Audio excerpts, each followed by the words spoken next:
नमस्कार। आज सुशासन दिवस है 25 दिसंबर। और आज ही के दिन माननीय अटल बिहारी वाजपेयी जी की जयंती भी है। और इसी दिन को भारत सरकार ने 2014 में सुशासन दिवस के रूप में मनाने का फैसला लिया था। तो आज बहुत ही महत्वपूर्ण दिन है और इस दिन के बारे में हम थोड़ा विस्तार से आज जानेंगे कि क्या होता है सुशासन, क्यों मनाया गया सुशासन दिवस, थोड़ा सा अटल बिहारी वाजपेयी जी के बारे में। और खास तौर से ये जो दिन है, इस दिन को मनाने के लिए जो उद्देश्य है, ये उद्देश्य आपके यूपीएससी प्रीलिम्स और मेंस दोनों के पॉइंट ऑफ व्यू से इंपॉर्टेंट है। वहीं पे हम देखेंगे कि आपके मेंस के लिए क्या इंपॉर्टेंट, प्रीलिम्स के लिए क्या इंपॉर्टेंट। जो सुशासन दिवस मनाया जा रहा है, ये क्या जिस लक्ष्य के साथ मनाया जाता है अपने आप को पूरा फुलफिल कर पा रहा है या नहीं। तो इन सभी बातों को देखते हुए हम थोड़ा विस्तार से इस मुद्दे पे आज डिस्कस करेंगे, चर्चा करेंगे। तो जैसा कि आप सभी को पता ही है कि आज जयंती है हमारे पूर्व प्रधानमंत्री अटल बिहारी वाजपेयी जी की 25 दिसंबर। और इसी उद्देश्य से हमारे देश में प्रति वर्ष सुशासन दिवस के रूप में मनाया जाता है, गुड गवर्नेंस डे। एक्चुअली है क्या कि सन 2014 में भारतीय प्रधानमंत्री ने इस दिवस को मनाने की घोषणा की कि 25 दिसंबर को पूरे देश में सुशासन दिवस मनाया जाएगा। ठीक है, अब खास बात हम देखेंगे कि आखिर में सुशासन दिवस है क्या, इस दिन का महत्व क्या है, क्यों मनाया जाता है। तो सुशासन दिवस मनाने का जो महत्व है, अगर इस पर बात करें तो शासन पर जागरूकता फैलाना, कि इस दिन का उद्देश्य है कि नागरिकों के बीच, कि जो भारत के नागरिक हैं उनके बीच सरकारी जवाबदेही और प्रशासन के बारे में जागरूकता बढ़ाने के लिए यह दिन मनाया जाता है कि प्रत्येक भारतीय नागरिक को सरकार की क्या जवाबदेही है उनके प्रति, इसके बारे में जागरूक करने के लिए। इसके और महत्वों की बात करें तो नागरिकों के साथ उचित व्यवहार, यह दिन यह सुनिश्चित करने के लिए मनाया जाता है कि जो देश के निवासी हैं इनके साथ सरकार के द्वारा जो किया जाने वाला व्यवहार हो वह उचित हो, उचित व्यवहार किया जाए। उचित व्यवहार करने का मतलब कि समानता के अधिकार की बात होती है हमारे देश में, तो सभी नागरिकों को समानता का अधिकार मिलना चाहिए। उन्हें विभिन्न सरकारी सेवाएं, जितनी भी योजनाएं भारत सरकार भारत के नागरिकों के लिए चलाती हो, वह उन्हें ठीक तरीके से प्राप्त हो रहा है या नहीं प्राप्त हो रहा है, इस विषय में यह जागरूकता दिवस मनाया जाता है। ई गवर्नेंस को बढ़ावा देने के लिए, कि जो हमारा राष्ट्रीय सुशासन दिवस है, इस दिवस का उद्देश्य आज के समय में ई गवर्नेंस को बढ़ावा देना है। ई गवर्नेंस का मतलब है कि ई गवर्नेंस के तरीके से किस तरीके से सुशासन चलाया जा सकता है, कि ई गवर्नेंस के द्वारा सुशासन किस तरीके से बेहतर ढंग से चलाया जा सके। तो ये सब सुशासन दिवस के महत्व है। अब देखो, ये बात जो मैं आपको अभी बता रहा हूं, ये आपके एग्जाम के पॉइंट ऑफ व्यू से है, खासतौर से यूपीएससी, और ये प्रीलिम्स और मेंस दोनों के लिए इंपॉर्टेंट होगा। यहां पे क्या है, अब एक होता है शासन और एक होता है सुशासन।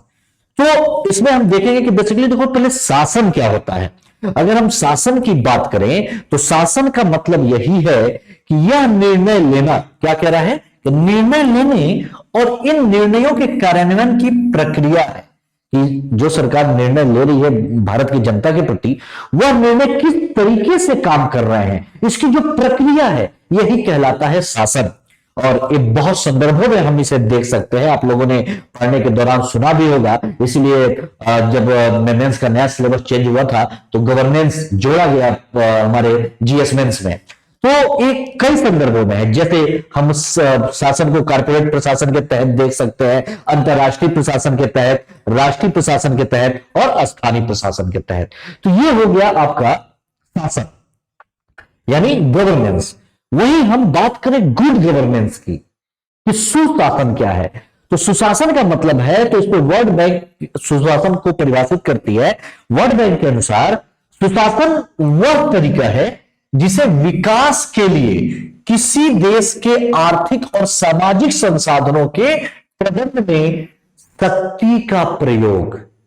ये विश्व बैंक क्या कह रहा है कि सुशासन वह तरीका है जिससे विकास के लिए, मतलब किसी भी देश में अगर डेवलपमेंट करना है, विकास करना है, तो उसके लिए जो आर्थिक और सामाजिक संसाधन है, इसका मैनेजमेंट के किस तरीके से पहुंचेगा, इन सब के लिए जो शक्ति का प्रयोग किया जाएगा वही गुड गवर्नेंस है।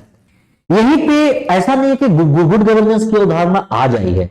गुड गवर्नेंस की अवधारणा ऐतिहासिक दौर से चली आ रही है। अगर हम बात करें तो हमारे प्राचीन काल में जब चाणक्य युग था, तब भी चाणक्य की जो पुस्तक है अर्थशास्त्र, चाणक्य ने अपनी पुस्तक अर्थशास्त्र में सुशासन के बारे में बहुत ही विस्तार पूर्वक भी लिखा है।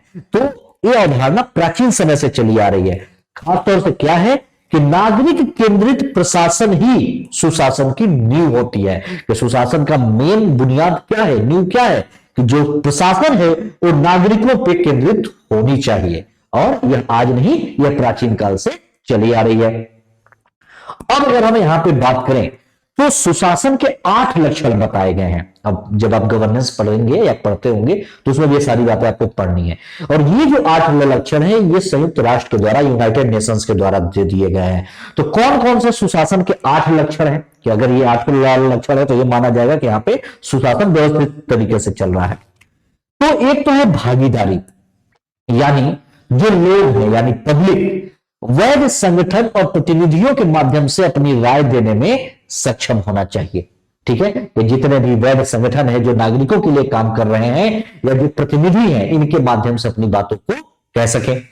इसमें सभी शामिल हैं, चाहे वो पुरुष हो, महिलाएं हो, या समाज के कमजोर वर्ग के लोग हो, या पिछड़े वर्ग हो, या अल्पसंख्यक हो। इसमें सभी शामिल होते हैं। ये सबकी भागीदारी, सबकी राय, वही के भागीदारी का तात्पर्य संघ और अभिव्यक्ति की स्वतंत्रता से भी है। तो ये ध्यान में रखिएगा कि जो 8 स्तंभ है सुशासन के, उनमें से एक है आपका भागीदारी, यानी संघ और अभिव्यक्ति की स्वतंत्रता। किसको? सभी के लिए, पुरुष, स्त्री, कमजोर वर्ग, अल्पसंख्यक, पिछड़े, सभी की बात हो रही है। ये इंपॉर्टेंट है।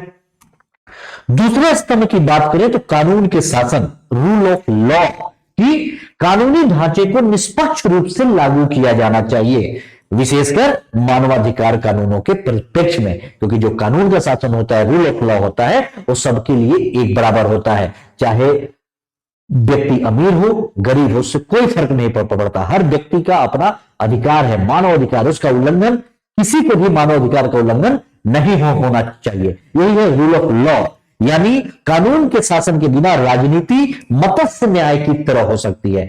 मत्स्य न्याय का मतलब होता है कि जो ताकतवर लोग हैं वो कमजोर वर्ग का हमेशा शोषण करेंगे। अगर रूल ऑफ लॉ ना रहे, अगर ये सही तरीके से काम ना करे, तो क्या होगा कि समाज का जो मजबूत वर्ग है वो हमेशा कमजोर वर्ग का शोषण करता रहेगा। आपने देखा ना कि समुद्र में बड़ी मछली हमेशा जब जल स्तर थोड़ा कम होता है तो छोटी मछली को खा जाती है।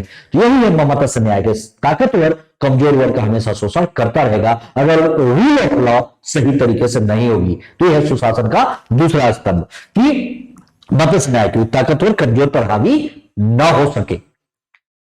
तीसरे स्तंभ की बात करें तो यह सहमति उन्मुख, यानी कोई भी अगर मुद्दे पे बात करनी है तो वह सर्वसम्मति से होना चाहिए।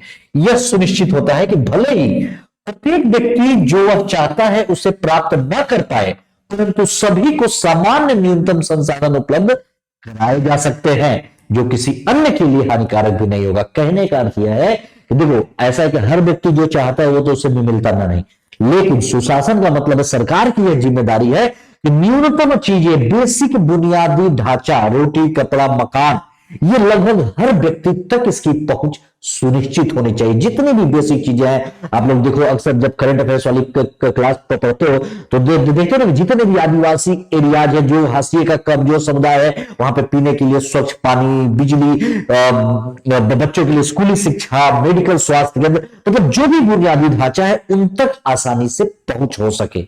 भले ही सबको सब प्राप्त ना हो, मतलब हर व्यक्ति जो चाहता है वो ना मिले, लेकिन जो बुनियादी चीजें हैं वो सबको मिलनी चाहिए। यही गुड गवर्नेंस का लक्षण है। एक समुदाय के सर्वोत्तम हितों पर व्यापक आम सहमति को पूरा करने के लिए अलग अलग हितों की मध्यस्थता करता है। तो ये ध्यान में रखिएगा। गुड गवर्नेंस के हम अगले स्तंभ की बात करें तो भागीदारी और समावेशिता की बात करता है कि सुशासन एक समता मूलक समाज को बढ़ावा देगा। यहाँ पे सभी लोग समान हैं, ठीक है ना। लोगों को अपना जीवन स्तर सुधारने, उनको बनाए रखने के अवसर हमेशा प्राप्त होना चाहिए। कि देखो, भागीदारी समावेशिता का मतलब है कि ऐसा नहीं है कि पर्टिकुलर की किसी एक स्पेशल वर्ग के लिए कोई वैकेंसी हो या कुछ भी। भागीदारी या जवाबदेही, मतलब नौकरी की बात है तो समाज के सभी वर्गों को प्राप्त होनी चाहिए। जैसे आरक्षण का ही मुद्दा चल रहा था, तो बाद में ईडब्ल्यूएस है, आप इसको ईडब्ल्यूएस से जोड़ करके देख सकते हैं कि कैसे सामान्य लोगों में भी, जो आर्थिक रूप से, जो सामान्य वर्ग में आर्थिक रूप से कमजोर लोग हैं, उनको भी इसमें शामिल किया जाए, इसलिए ईडब्ल्यूएस आया। तो ये भागीदारी कि जीवन स्तर सुधारने के लिए, उसको बनाए रखने के लिए अवसर मिलने चाहिए सभी लोगों को समाज के, ठीक है। उसके बाद हम बात करें तो प्रभावशीलता और दक्षता, ये अगला स्तंभ है कि जिस तरीके की प्रक्रियाएं और संस्थानों को ऐसा परिणाम देने में सक्षम होना चाहिए जो उसके समुदाय की आवश्यकताओं को पूरा कर सके। अधिकतम उत्पादन के लिए समुदाय के संसाधनों को प्रभावी ढंग से उपयोग किया जाना चाहिए। ये इस तरीके से कि जो भी संस्थान है, कम से कम ऐसे परिणाम देने में सक्षम हो सके, जो सरकारी संस्थान, जो गवर्नमेंट लोगों के लिए काम कर रही है, कि समुदाय की बेसिकली आवश्यकता क्या है, वह आवश्यकता उनको जान करके, परख करके उनपे सही तरीके से उसकी पहुंच सुनिश्चित होनी चाहिए। उत्तरदायित्व सबसे इंपॉर्टेंट है कि सुशासन का उद्देश्य यही है कि लोगों की बेहतरी, कि सरकार के द्वारा, बेसिकली किसके द्वारा, सरकार के द्वारा लोगों के प्रति जवाबदेह सुनिश्चित किए बगैर नहीं हो सकता। इस सरकार का उत्तरदायित्व, ऐसा सरकार की जिम्मेदारी है कि लोगों तक हर चीज सही तरीके से पहुंचनी चाहिए। जितनी भी योजनाएं, जितनी भी स्कीम चला रही है गवर्नमेंट लोगों के लिए, तो गवर्नमेंट का उत्तरदायित्व, इसके लिए गवर्नमेंट जवाबदेह है। जो ऑर्गेनाइजेशन काम कर रहे हैं, वो सारी संस्थाएं जिम्मेदार हैं, उन सबका उत्तरदायित्व है ये ठीक तरीके से वहां तक पहुंचे। देखो लिखा भी है, सरकारी संस्थान, निजी क्षेत्रों, नागरिक समाज संगठनों के द्वारा सार्वजनिक एवं संस्थागत निर्धारकों के प्रति जवाबदेही सुनिश्चित की जानी चाहिए कि जो चीज जिस काम के लिए है वो वहां तक अवेलेबल हो पा रहा है या नहीं। और इसके लिए क्या होना चाहिए, ट्रांसपेरेंसी होनी चाहिए, पारदर्शिता होनी चाहिए। पारदर्शिता के बिना सुशासन बेकार है, क्योंकि सूचनाओं की प्राप्ति जनता के लिए सुलभ होनी चाहिए, ठीक है ना। राइट टू इंफॉर्मेशन, ठीक है, तो ये ध्यान में रखिएगा। और यह उनके समझने और निगरानी योग्य। इसका अर्थ क्या है कि मीडिया मुक्त होनी चाहिए और उन तक सूचना की समग्र पहुंच होनी चाहिए, जो कि ऐसा हम बता दें, इसकी हम कमियों को भी देखेंगे, जो कि मीडिया मुक्त इस समय नहीं है, क्योंकि मीडिया जनता की बातों को उतना उजागर नहीं करती जितना मीडिया सरकार की बातों को रखती है, ठीक है। तो ये ध्यान में रखिएगा, क्योंकि मीडिया का काम यह है कि जनता की बातों को सरकार तक पहुंचाए, लेकिन मीडिया इसमें उल्टा कर रही है, सरकार की बातों को जनता तक पहुंचाती है। तो मुक्त मीडिया होना चाहिए, ये गुड गवर्नेंस की अच्छी पहचान है। जवाबदेही होना चाहिए, तो चाहे कोई भी संस्थान हो, ऑर्गेनाइजेशन हो, जो इसके लिए काम कर रही हो, वो सही समय पे काम कर रही है कि नहीं, और वो सेवा उन्हें ठीक तरीके से पहुंच रही है कि नहीं, इसके प्रति सभी संस्थानों को जवाबदेह होना चाहिए। तो ये सब कुछ स्तंभ थे जो कि सुशासन के हैं, जो आप जीएस मेंस में भी पढ़ेंगे। अब देखो, इस पे हम एक चीज और देखेंगे, अब सुशासन तो लागू है, लेकिन ये पूर्ण तरीके से काम कर रहा है कि नहीं, तो हम इसमें कुछ कमियों को भी देखेंगे कि भारत में सुशासन के मार्ग में आने वाली बाधाएं कौन कौन सी हैं। ये भी आपके लिए यहाँ पे इंपॉर्टेंट हो जाता है मेंस के पॉइंट ऑफ व्यू से। बात करें तो महिला सशक्तिकरण में कमी है। हम बात करते हैं कि सभी को अधिकार बराबरी का मिलना चाहिए, चाहे पुरुष हो, महिला हो, समाज का कोई भी वर्ग हो, लेकिन अभी भी महिलाएं सरकारी संस्थानों में पुरुषों की तुलना में उनकी भागीदारी कम है। तो महिला सशक्तिकरण में कमी है कि सरकारी संस्थानों या और भी जो संबंधित क्षेत्र है वहां पे महिलाओं का पर्याप्त प्रतिनिधित्व नहीं है। बात करें तो भ्रष्टाचार, भारत में अभी भी भ्रष्टाचार बहुत ही व्यापक पैमाने पर मौजूद है, तो इसको शासन की गुणवत्ता के सुधार में एक बड़ी बाधा माना जाता है कि गुड गवर्नेंस के लिए भ्रष्टाचार को समाप्त करना पड़ेगा, जो कि ये सब कमियां हैं। आपको ये सब बातें कमियों में ध्यान में रखनी होंगी। न्याय में देरी है कि अगर एक नागरिक को समय पर न्याय पाने का अधिकार है, भारत के हर नागरिक को उसे न्याय समय पर मिलना चाहिए, लेकिन कई कारक ऐसे हैं जिसके कारण एक समान व्यक्ति को समय पर न्याय नहीं मिलता, और इस तरह एक कारण के रूप में न्यायालयों में कर्मियों और संबंधित सामग्री की कमी भी है। ठीक है, तो न्याय त्वरित होना चाहिए, जो कि ये बहुत बड़ी समस्या है भारत में गुड गवर्नेंस की। हमारे यहां पे देखते हैं ना, तारीख पे तारीख, तारीख पे तारीख वाला जो सिस्टम है, ये सब जो ये सिस्टम चल रहा है। खैर, कमियां तो बहुत सारी हैं, न्यायाधीशों की कमी है, कर्मचारियों की कमी है, ठीक है, लेकिन ये सब मात्र एक वजह नहीं है, इसके पीछे बहुत सारे वजह है, तो इसको ध्यान में रखने की जरूरत होगी। प्रशासनिक शक्तियों का केंद्रीकरण, यह कमी है कि निचले स्तर की सरकारें केवल तभी कुशलता से कार्य कर सकती हैं जब वे ऐसा करने के लिए मजबूत हो, सशक्त हो। पता चला कोई सिविल सेवक काम करना चाहता है और उस एरिया का एमपी एमएलए उसके ऊपर हावी हो रहा है, तो ये जो सिस्टम है ये खराब है। विशेष रूप से खासतौर से पंचायती राज संस्थानों में यह देखने को मिलता है कि पंचायती राज संस्थानों को डेवलप करने के लिए जो फंड जारी किया जाता है वो बहुत ही कम दे दिया जाता है। और विकास कैसे होगा, अच्छा सुशासन कैसे आएगा, जब गांवों का विकास होगा। ये गांधी जी भी कहते थे, तो ये ध्यान में रखिएगा कि प्रासंगिक है कि वर्तमान में निधियों की अपर्याप्तता के साथ साथ संवैधानिक रूप से सौंपे गए कार्यों को पूरा करने में कठिनाइयों का सामना करना पड़ता है। तो यह इंपॉर्टेंट है आपके लिए। राजनीति का अपराधीकरण हो गया है, आप देख रहे हैं कि इस समय ज्यादातर जितने अपराधी हैं वो राजनीति में शामिल हो रहे हैं। तो ये सब जो चीजें हैं ये गुड गवर्नेंस के लक्षण नहीं है कि राजनीतिक प्रक्रिया का अपराधीकरण राजनेताओं, सिविल सेवकों, व्यवसायिक घरानों के बीच साठगांठ, ठीक है, और सार्वजनिक नीति निर्माण और शासन पर बुरा प्रभाव डालता है। सिविल सेवक राजनेता के साथ में मिलकर काम कर रहे हैं, राजनेता बिजनेसमैन के साथ में मिलकर के काम कर रहे हैं, तो ये गुड गवर्नेंस नहीं है। गुड गवर्नेंस ये है कि पहुंच सभी नागरिकों तक होनी चाहिए, ठीक है। बहुत सारे चैलेंजेस है और भी, अगर हम गुड गवर्नेंस में चैलेंजेस की बात करें तो पर्यावरण सुरक्षा सबसे बड़ा चैलेंज है, सस्टेनेबल डेवलपमेंट, वैश्वीकरण सबसे बड़ी समस्या है, उदारीकरण, बाजार अर्थव्यवस्था की चुनौतियां, ये सब बहुत बड़ी चुनौतियां हैं जो कि आपको ध्यान में रखना होगा सुशासन दिवस के लिए।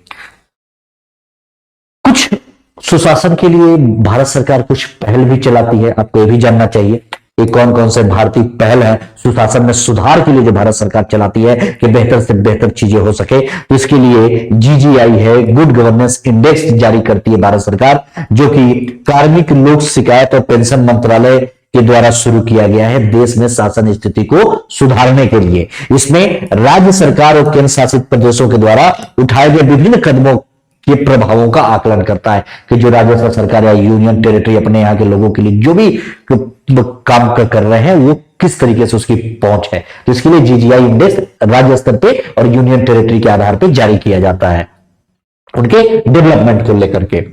राष्ट्रीय ई गवर्नेंस योजना भारत सरकार चलाती है, ये जो आम आदमी है उसकी बुनियादी जरूरतों को पूरा करने के लिए सामान्य सेवा वितरण आउटलेट्स बना करके इस तरीके से सस्ती कीमत पर सभी सरकारी सेवाओं स्थानीय स्तर पर सुलभ बनाना, ऐसी सेवाओं की दक्षता, पारदर्शिता, विश्वसनीयता सुनिश्चित करने के लिए। आपने देखा होगा ना कि गवर्नमेंट क्या करती है, मेडिकल स्टोर्स खोलती है, जो उर्वरक वगैरह सामग्रियां हैं खेती के लिए, इन सब के लिए आउटलेट बनाती है, सरकारी आउटलेट जहां पे सब्सिडी पे या कम दामों पे चीजें मिलती हैं। तो ये इंपॉर्टेंट है, ये ध्यान में रखिएगा।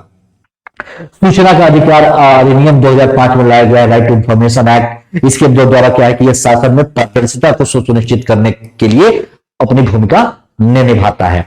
बात करें और भी पहल है जो गुड गवर्नेंस के लिए है कि नीति आयोग की स्थापना की गई है, भारत में लोगों के लिए अच्छी पॉलिसी बनाने के लिए मेक इन इंडिया कार्यक्रम चलाया गया है, लोकपाल वगैरह ये सब लाया गया है। तो ये सब गुड गवर्नेंस को अच्छे ढंग से सुव्यवस्थित करने के लिए भारत सरकार के द्वारा चलाए गए पहल है। तो ये ओवरऑल आपको हो गया पूरा गुड गवर्नेंस की, उसका क्या महत्व है, क्यों चलाया गया, क्या कमियां हैं, उसके 8 स्तंभ क्या है। उसके बाद अगर हम बात करें तो ये मैंने बताया ना कि अटल बिहारी वाजपेयी जी के जयंती के उपलक्ष्य में भारत सरकार के द्वारा मनाया जाता है और 2014 में भारत सरकार ने इस दिवस को मनाने की घोषणा की थी। तो थोड़ा सा आपको अटल बिहारी वाजपेयी जी के बारे में जानना होगा। अटल बिहारी वाजपेयी का जन्म हुआ था 25 दिसंबर को ही 1924 में ग्वालियर मध्य प्रदेश, जो कि अब अभी मध्य प्रदेश में है, उस समय नहीं।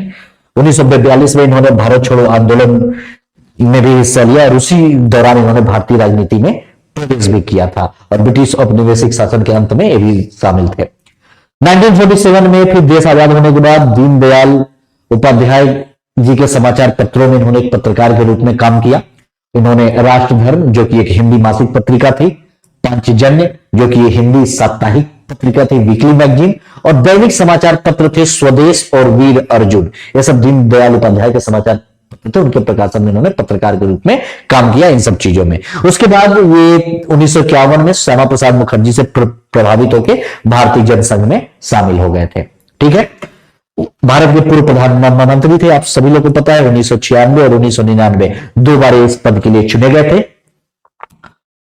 सांसद के रूप में वाजपेयी जी को क्या है कि बेस्ट सांसद 1994 में सर्वश्रेष्ठ सांसद के रूप में इनको पुरस्कार दिया गया था, पंडित गोविंद बल्लभ पंत पुरस्कार। ये ध्यान में रखिएगा, इंपॉर्टेंट है। इनके जो इनको बेस्ट सांसद का दिया गया था, आज भी सांसदों को इनके आदर्श के रूप में मानने की प्रेरणा दी जाती है।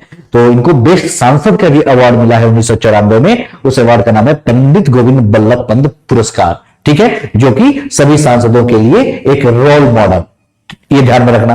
2015 में इनको देश का हमारे सर्वोच्च सम्मान भारत रत्न, सर्वोच्च नागरिक सम्मान भारत रत्न भी इनको दिया गया 2015 में। वही बात करें तो 1994 में जो हमारा दूसरा सर्वोच्च नागरिक सम्मान है पद्म विभूषण, इससे भी इन्हें सम्मानित किया गया। ये इनके बारे में थोड़ी सी बातें। थोड़ा सा इनके समय में प्रशासन में क्या क्या उपलब्धियां रही जब ये देश के प्रधानमंत्री थे। ये जब देश के प्रधानमंत्री थे तो आपको पता है पोखरण परमाणु परीक्षण हुआ था 1974 में। आपको याद होगा पहला परमाणु परीक्षण हुआ था हमारा, जो कि स्माइलिंग बुद्धा नाम था। उसके 24 साल के बाद जब अटल बिहारी वाजपेयी जी प्रधानमंत्री थे, मई 1998 में भारत ने राजस्थान के पोखरण में भूमिगत परमाणु परीक्षणों की दूसरी श्रृंखला आयोजित की थी। इसके बाद अगर हम बात करें कारगिल युद्ध की बात करें, 1999 में भारतीय सेना ने पाकिस्तानी सैनिकों के जो आतंकवादी थे उनको पीछे ढकेलने में ऑपरेशन विजय शुरू किया था, जिन्होंने कारगिल सेक्टर पर कब्जा किया और पाकिस्तान को पीछे हटने के लिए मजबूर होना पड़ा। तो कारगिल विजय भी इन्हीं के समय में हुआ था। स्वर्णिम चतुर्भुज परियोजना जो है ये इनके समय में फेमस है। चारों महानगरों को जोड़ने के लिए, दिल्ली, मुंबई, चेन्नई और कोलकाता को जोड़ने के लिए राजमार्गों का एक नेटवर्क बनाना शामिल इनके समय के लिए सब सारी चीजें हैं। प्रधानमंत्री ग्रामीण सड़क योजना इन्होंने अपने समय में शुरू की गई थी कि भारत के गांवों को बेहतर कनेक्टिविटी और सड़क मार्ग के साथ जोड़ा जाए, इसके लिए ग्रामीण भारत को, तो ये ध्यान में रखिएगा। उसके बाद सर्व शिक्षा अभियान इन्हीं के समय चलाया गया था भारत में, प्राथमिक शिक्षा के सार्वभौमिकरण के लिए भारत सरकार के द्वारा उस समय इन्हीं के शासन के समय में इसे चलाया गया था। उसके बाद पाकिस्तान के साथ अच्छे कूटनीतिक संबंध भी ये हमेशा बनाने की कोशिश की है। इसके लिए इन्होंने क्या किया था कि उस समय जब ये भारत के प्रधानमंत्री थे तो उस समय पाकिस्तान के प्रधानमंत्री थे नवाज शरीफ, उनसे मिलने के लिए बस से गए थे पाकिस्तान और राजनयिक संबंधों में सुधार करने की कोशिश की थी। तो ये बस भारत से पाकिस्तान उसी समय से चलाई गई थी जो आज भी चलती है। तो ये सब सारी चीजें, ये सब सारी बातें हैं जो आपके सुशासन के लिए इंपॉर्टेंट है। आज सुशासन दिवस था तो इसलिए एक छोटी सी जानकारी आपके लिए। तो चलिए मिलेंगे नेक्स्ट सेशन में, तब तक के लिए धन्यवाद, नमस्कार।